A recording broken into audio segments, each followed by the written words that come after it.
Hi everyone, this is a Mars Hill Latin 4 Lesson 29 lecture.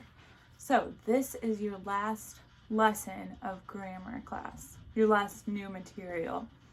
And I'm really excited about this because this means that you have learned all the grammar, all the basic grammar of Latin, and you're going to get to move forward and actually dive into real authors, real reading.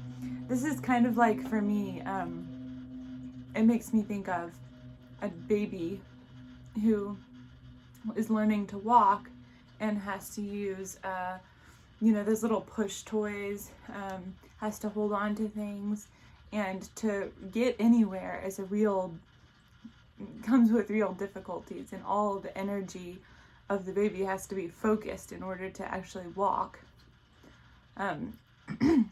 But then once he learns to walk, the walking itself goes to the background, and he's able to go do things and enjoy movement, and get to actually touch things and reach things and get to things without even thinking about it. So hopefully the transition from grammar classes to translation classes is going to be similar, where you've been focusing all this time on learning to walk and learning to do the boring mechanical part of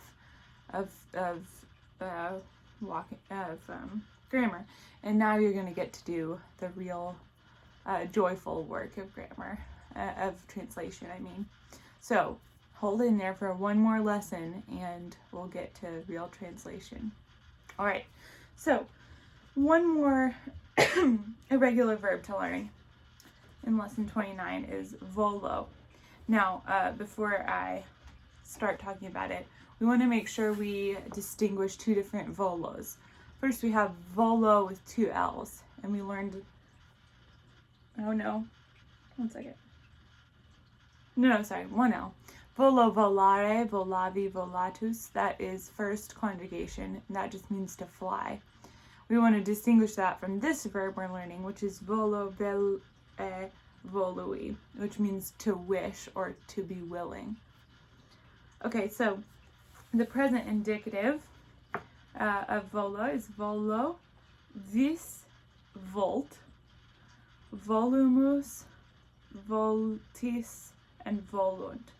Notice here the second person and third person singular and the first and second person plural are rather irregular, and we'll come back to that. But then we get to the imperfect. We get volebam, volebas, volebat, volebamus, volebatis, volebant. That's completely regular. In the future, we get volam, voles, volet, volemus, voletis, volent. Okay? And then in the subjunctive, we get in the present velim, velis, velit, velimus, velitis, velint. And in the imperfect, we get velem, veles, velet, velemus, veletis, velent. Okay?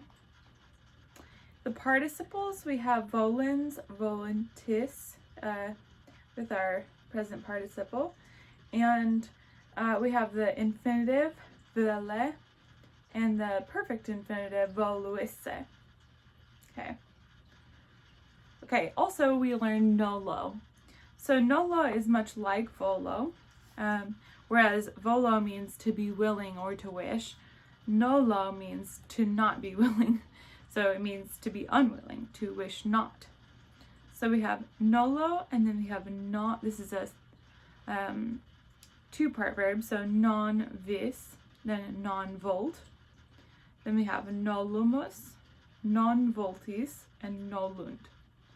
So in the second and third person singular and the second person plural, we see a compound verb, where the first part is non and the second part is exactly like the positive, the volo, the forms. And then in the first person plural, we see an exchange of the v in volumus for the n in nolumus. And otherwise, these verbs are very similar. Okay, then the imperfect is irregular. So no lebam, no lebas, no lebat, no lebamus, no lebatis, no lebant. And in the future, also regular, no lam, no les, no let, no lemus, no letis, no lent. In the present subjunctive, we have no lim, no lis, no lit, no lemus, no litis, no lent. And in the imperfect subjunctive, we have no lem, no les, no let, no lemus, no letis, no lent. We do have an imperative of nolo, and that is noli in the singular or nolite in the plural. The participles are nolens, nolentis, and the infinitive present is nole, and the perfect infinitive is noluisse. Okay, so that covers that. Okay, on page 87, let's discuss more of the grammar here. So volo only has 5 irregular forms. Vis, volt, volumus, vultis, and vele. All present tense. All the other forms have regular third conjugation endings. So again, that second and third person singular present and the first and second person plural present are irregular, as well as the infinitive being irregular, vele. In the present system subjunctive, the regular personal endings are attached to vele, an irregular present stem, or vele in the infinitive, which is the regular imperfect stem. The perfect system of volo is perfectly regular in the indicative and the subjunctive. See the grammar appendix for the complete conjugation of volo if you want to. Okay. Now about nolo and malo. So nolo and malo are very similar to volo. All 3 verbs are irregular in the same forms. Like volo, nolo and malo are perfectly regular in the perfect system, and you can also go to the grammar appendix for the complete conjugation of these words. So let's look at that chart we have on page 87 a little bit. For volo, we have volo, then nolo is nolo, and then we have malo. Now, malo means to prefer, and I kind of think of that as the positive form. So volo is wish, nolo is wish not, and malo, I kind of think of it as wishing for, but it's really preferring something. In the second person singular, we have vis, non-vis, and ma-vis. In the third person, we have volt, non-volt, and ma-volt. In the first person plural, we have volumus, nolumus, and malumus. Second person singular, we have voltis, non-voltis, and ma-voltis. And then in the third person singular, we have volunt, nolunt, and malunt.